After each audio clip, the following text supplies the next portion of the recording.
All right, everyone, we are going to get started. I'm Rory. I'm the VP of Operations for the Female Founders Alliance, and I'm really excited to have this opportunity to share with you our national accelerator, Ready, Set, Raise. So just to kick things off, I want to tell you a little bit about FFA. So we exist to accelerate the success of women and non-binary founders of highly scalable startups. And we have about 400 member companies. We have a strong foothold in the Pacific Northwest, but members across 20 different states in the US and a couple international members as well. And we help our members in a couple of different ways. One of the key ways is just through support and allyship. We create programming that helps people and founders really advance their careers and understand how to succeed as founders. And then we also run events occasionally that provide introductions and connect founders to the resources that they need most. And lastly, we also, try and amplify our members' stories whenever possible, because one of the things we hear really consistently is that our members need customers and exposure. So one of our key programs, and the second time we're running this, is Ready, Set, Raise. So it's a national startup accelerator, and we created it kind of with you, women and non-binary founders, in mind. And today we're just going to talk a little bit about who the program's designed for, what the program has, and how it's different from other accelerators. And then, of course, we're going to cover just the logistics of how you apply. So RSR really is designed for early stage startups. And we want to find founders and companies who are addressing really large markets and have business models that can scale really quickly. And the kind of key requirement is that the CEO has to be a woman or non-binary individual, and that's the person that we invite to participate in the program. The company has to be incorporated in the US, and we're looking for startups that have not raised a substantial amount of investment just yet, because we really are trying to find and de-risk early stage founders. Like, we want to find the people who are unproven and just need that little bit of validation, external validation, to jumpstart their successful career. The program, so how do we do all those things? The program consists of 6 weeks. We have a week in Seattle at the beginning and a week in Seattle at the end. And the goal is really to get you ready to raise your round. So ideally, 9 months after the program is completed, you have achieved funding and you love Ready, Set, Raise as much as Elaine and Aditi do, who you're going to hear from them in a little bit. So the way that we make that happen to support you with raising that round, one key part is that we bring in amazing fundraising coaches who are going to work with you each week of the program to help you perfect your pitch and design a fundraising strategy and plan that's tailored to your industry and your location. And in addition to having fundraising coaches, we have programming and weekly sessions that's tailored to each cohort company, and also tailored to kind of the specific needs that women and non-binary founders have to successfully navigate the fundraising process. And the program culminates with an investor showcase on October 16th, where we bring in vetted investors who are known to invest in women or non-binary founders and bring them to hear your pitch and hopefully participate in your round. The key differentiators of how we're different from other accelerators, one is that, like I said, we're really trying to find unproven founders who may not have experience with the fundraising process. And we're here to help and support those founders who may be looking at the prospect of raising a round and thinking, oh, that might not be for me, or that's too hard, or I don't know how to do that. That's what we're here to help with. We're also open to early stage companies and companies that are in any industry. So we're industry agnostic. And then we really run towards the fact that the fundraising process is going to be different for women and non-binary founders. And we design our programming and the experience to be tailored to the unique challenges that women and non-binary founders face in the fundraising process. The investors that we bring to our investor showcase are, like I said, they're vetted. We've talked to them. We know that they have a history of writing significant checks to founders that are women or non-binary. And then last but not least, like we really do design the program for people who are less privileged or who are kind of considered traditional outsiders. So it's not about having all your face time and, you know, working insane hours and not being home with your family. Like we offer childcare during immersion weeks. And during the remote weeks, we have access to WeWork office spaces for each of the cohort companies. And then from a financial standpoint, we're not taking program fees. We just ask that cohort members cover their own travel and accommodation. And the last piece is we're not taking equity in your company. So we ask for the opportunity to invest in future rounds, but it's non-dilutive. Okay, the application process is, the deadline is June 23rd. It's kind of a standard series of questions that, you know, you probably have nailed down pat about your company. So you should check out the application. The link is here and we'll make sure that we send the link out afterwards. We have a screening committee that's gonna review all the applications. We'll read every single one and we'll select companies into virtual interviews. The final decisions around who's in the cohort are going to be made by our fundraising coaches and investors.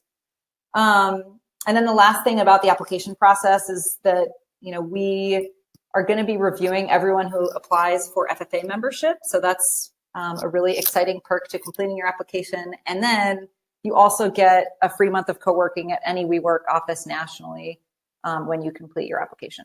So good things to do. Now, so let's see. These are key dates. Like I said, applications are due June 23rd. That's a hard deadline. We'll send out invitations to the program in August, and then we'll kick the program off after Labor Day once school has started. And that first week is in Seattle. That's our immersion week. And then it culminates in mid-October with the investor showcase and demo night. All right, that's kind of info about the program. I'm really excited to have Aditi and Elaine, who are members of Cohort 1. So they are going to share a little bit about their experience and they're going to introduce themselves now. And as you have questions, go ahead and drop them in the chat box, and that is where they will answer them. All right, Elaine and Aditi, take it away. Hey everyone, how's it going? No one can talk. That's true, that's true. I realize that I'm talking to myself. Here, let me turn my webcam on just in case it might be helpful. So hi everyone, my name's Elaine. Aditi is available via chat right now, so she can answer your questions as well. But I thought I would just jump in and talk a little bit about myself. So I'm a two-time founder, and this is the first time that I'm working on a company that requires outside capital. And so Ready, Set, Raise was really an amazing program, not just because in terms of timing, the opportunity was such a good fit, but the structure of the program really interested us. As mentioned, the fact that most of it is remote is great. Our company is actually located in Seattle. However, you know, we're busy and there's a lot going on day to day. So being able to get in remotely and still be able to participate, get a lot of the incredible learnings, make a lot of the connections, and then the immersion week that we had during our program was invaluable. The fact that a lot is accelerated and occurs within such a short period of time may be daunting to some, but it was actually a welcome change for myself. Since our company, actually both of our companies are in motion and are growing, I wouldn't be able to afford moving to a new city and staying there for 3 months at a time and leaving everything here in Seattle. And so for me, the fact that it was so flexible and again, provided that level of condensed action within a month's period was incredibly helpful. And and so, I mean, when I think about some of the highlights, there's a lot. I mean, you can talk about all of the incredible different sessions that we've had. I've done different public speaking sessions, but the one that we had during the program was a huge highlight for me personally. We had a great coach who actually came in, who's an actress, Broadway theater, experience, and does a lot of public speaking herself. And she went through several exercises, which intellectually didn't seem like it would be that groundbreaking or new for me, but then actually doing it with a group, saying your pitch at an elevated, magnified level, and being able to answer questions on the fly, and actually practicing that with a room of people that care about what you're doing and will push you in the way that you need to be pushed was incredibly useful. I would say the other highlight is the fact that you get a lot of time with great investors who understand that this is not an easy process, and they're willing to put in the hard work with you.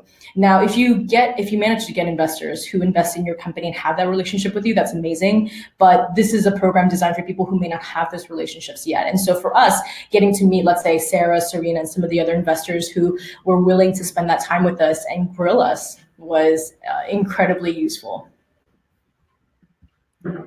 Okay, so let's take a look at some of the chats here.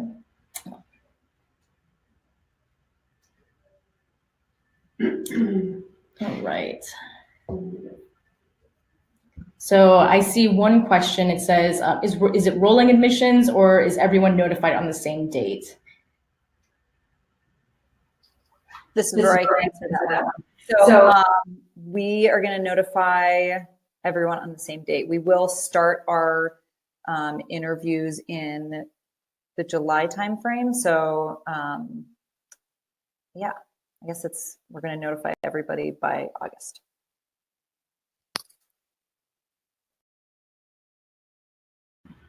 Okay, I see a question from Zoe. How much have you both raised today? What was your goal? What kind of connections and investors did you land as a result of the program? I'll answer that question first. So part of this process, I initially thought that we wanted to raise a pre-seed round of about $750,000. We actually secured that within the first 2 weeks of exiting the program.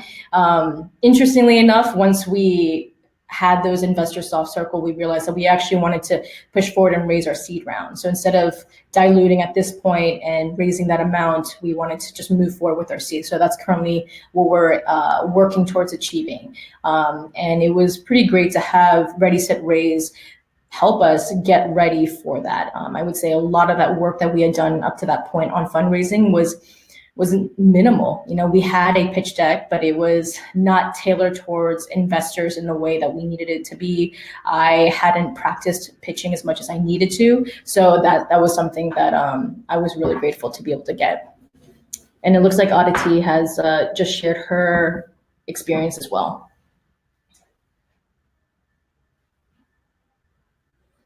Kira, oh, thank you, Antoinette. Kira asked, did FFA help you determine how much you needed to raise? That's a good question. The truth is, no one can really help you determine that. I have a very close board of advisors. Actually, our first advisor is one of the early employees from Salesforce, and she understands B2B SaaS better than anyone I've ever met. But no one, not even she, can tell me how much I need to raise for our company, because it really depends on how fast you want to grow, and that's the whole idea. And that's what makes raising so difficult, is that you have to structure your own milestones and then figure out what you're looking for, and then convince investors that is the right amount. So I know that's a bit of a long-winded answer, but no, Ready, Set, Raise is not going to tell you what to do. They're just going to help you figure out how to do what you're looking to achieve.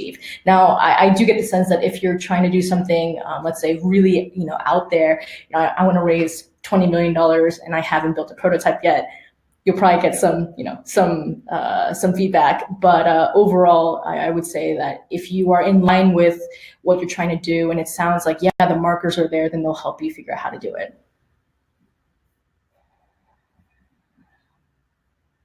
Okay.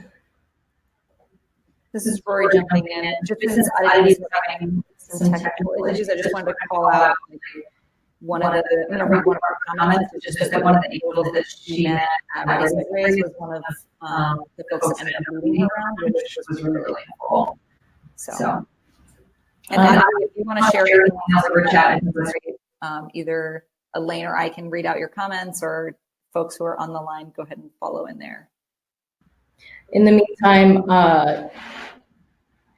I'll answer Carrie Roberts' question as well. How proven was your business before joining the FFA program? That's a good question. I would say our IP was proven. However, we didn't have revenue coming in yet from our customers, and we were still working on our beta customers and getting them onboarded. So it was, in terms of business maturity, it was still pretty early on.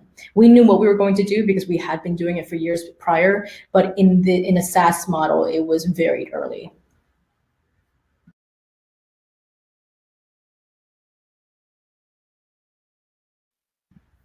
Great. And it looks like Aditi is also calling out, just Elaine, I know that you mentioned that nobody really is fully equipped to help you design and figure out how much you should be raising, but having a cohort of people that are kind of at your same step in the journey, it sounds like that was really formative for Aditi. So yeah, like that cohort, you guys, you gelled, you connected with each other, and were able to help each other out, which is amazing and a really key part of the program. Yeah, I see Rue has a question. Which part of the program would be also available for the other co-founders in the team, or is it exclusive for the female non-binary CEO who's a primary participant? Rory, do you want to answer that? Yeah, so we do welcome other co-founders in the team. The key requirement is that the woman or non-binary CEO has to participate for the entire program, but we are really excited if other co-founders want to come and join. I know that, actually, Elaine, do you want to talk about, did you have co-founders in the program? What that experience is like? Yeah, I would say that co-founders are definitely welcome. And as much as they are able to participate, a lot of the founders in the program, the first cohort, had their co-founders join for many of the sessions. So for example, they're welcome to sit in on all the sessions. They're welcome to the immersion week. And it's all about scheduling and just whether or not it fits for the team, but everyone's welcome. And in fact, most of the co-founders are not female non-binary founders, and that's totally okay. In fact, I feel like it was a very welcoming community, and it ended up working out. Not that this was a direct question, but one thing that I wanted to mention, which was a big surprise for me, and I think Aditi as well, and perhaps the others, was that, as a founder, you understand that this is a pretty, can be a lonely road, and that there are a lot of moments where you're on your own, right? And that's part of figuring this stuff out.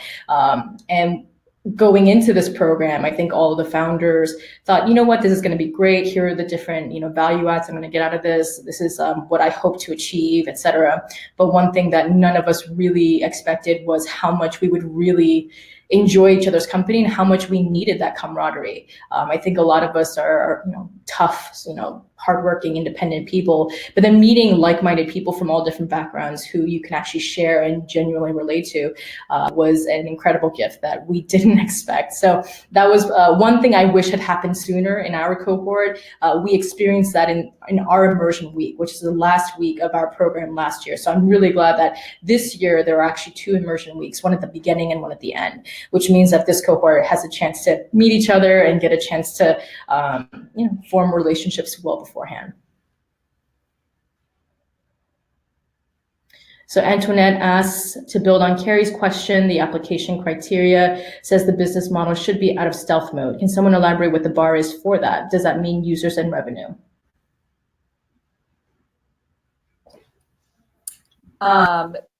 Definitely no requirement to have either users or revenue. And I think, like Elaine, you didn't have either, right? You had IP and a great idea.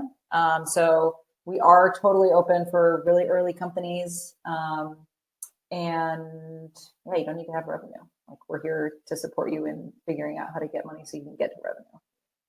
I think one of the most difficult aspects of the first steps is understanding your angle into not only building a great business, but then also, business development with customers and revenue. And I think the more that you have figured out, hey, the better. But everything is going to get questioned, and you're going to go through a refining process no matter where you are.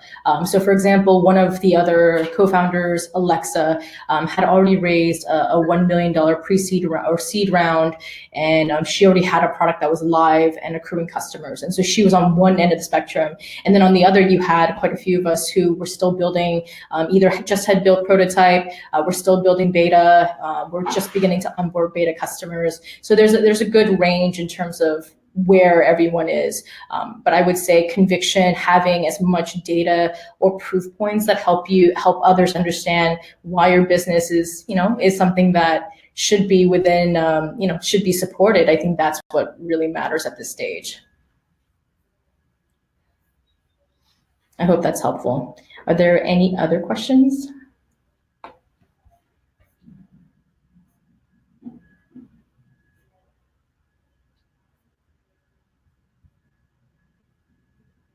One question that Zoe had asked, which I know Aditi had spoken to, but I don't think I did. The second part of your question was, what was your goal? What kind of connections and investors did you land as a result of the program? We actually landed our first several investors as a direct result of the program. And in fact, I'll share a pretty cool story.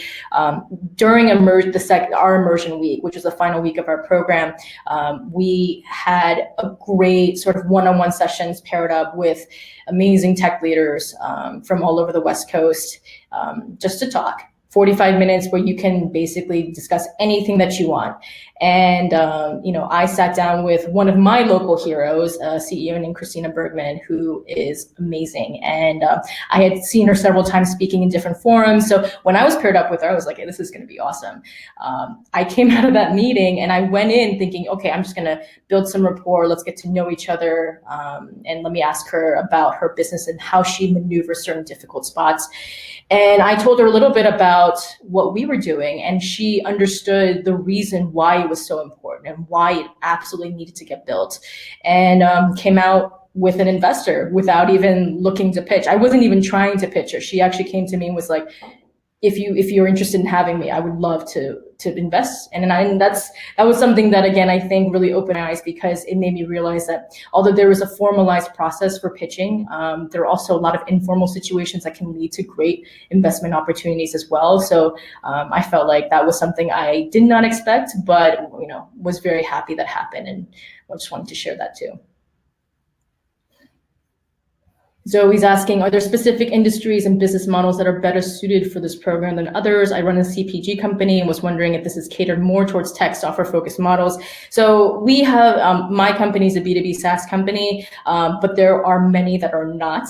I would say we are actually pretty diverse in the types of companies we have. I know Aditi can speak to hers, which is a B2C fintech company, and is very much geared towards the sort of couples and sort of her target customer demographic, which is actually very much a B2C model. And so I would say, no, it's not geared towards just one type of business, and that, it kind of depends on what you're looking for. Like, for example, if you need a lot of help with your specific business model, I would say definitely voice it. And I'm sure the team would support you in connecting you with people to help suss it out. But no, I don't think it's geared towards just one model.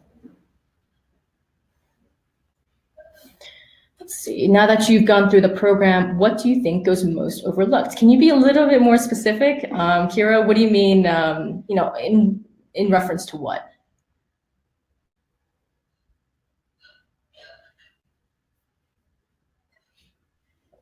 While Kira's answering that, I'll just add to color that, in the cohort, we had a consumer company, a shoe company, Pandier Shoes. Let's see, you said there were B2C, B2B. There's kind of a whole range of companies. So we're industry agnostic for the program because we really care about finding and supporting early founders of all sorts in all different industries. Yeah, and I think, to your point, before I move on to Kira's question, Zoe, I think the important part about being aware of the business model is to make sure that the metrics you're speaking to are reflective of the business model you have, right? So for me, for example, as a B2B SaaS company, having one paying customer or 5 that's great, right? But then you're talking to like Aditi and her company, she's like, oh yeah, we're looking for 10,000. Yeah, no big deal. So, obviously that's what matters. But the good news is that between the team and the investors that you'd be working with, they have a diverse range of experiences in many of the different models out there. And so I think that you'd be in good hands in understanding what the metrics and the expectations are. So going back to Kira's question. Yep, and I agree with Aditi. Yep, we had an AR company and an ML company as well. Let's see.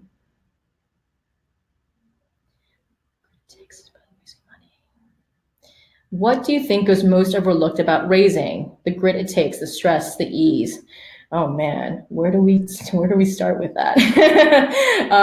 Man, I think you're right. I think that that's actually something that Rory and I were discussing even a couple months back, which is, one of the aspects that people don't really talk about is, one, venture money is the most expensive money you'll ever take.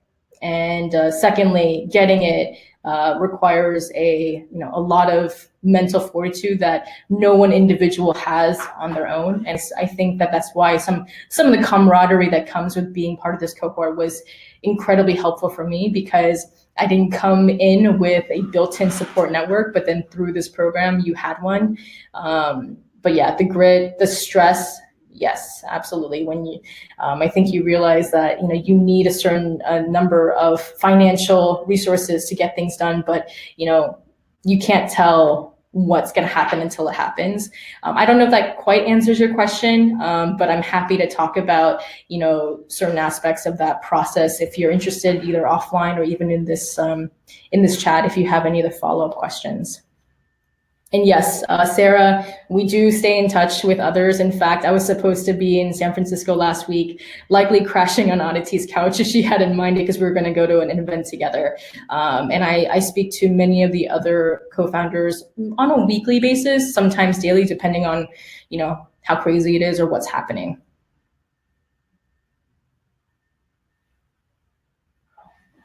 Okay. Yeah, the one thing that I also would say is that it's a small world depending on, geographically where you are. And so, having, for example, some of the co-founders who are on the East Coast or on the West Coast is really nice, because sometimes we'll be speaking to the same investors, and it's nice to be able to discuss and get a sense of, how certain meetings actually went. And so I would say that, again, that's where camaraderie and trust really comes into play. It's a level of conversation that I didn't expect to have, but then, it's very useful to be able to access that.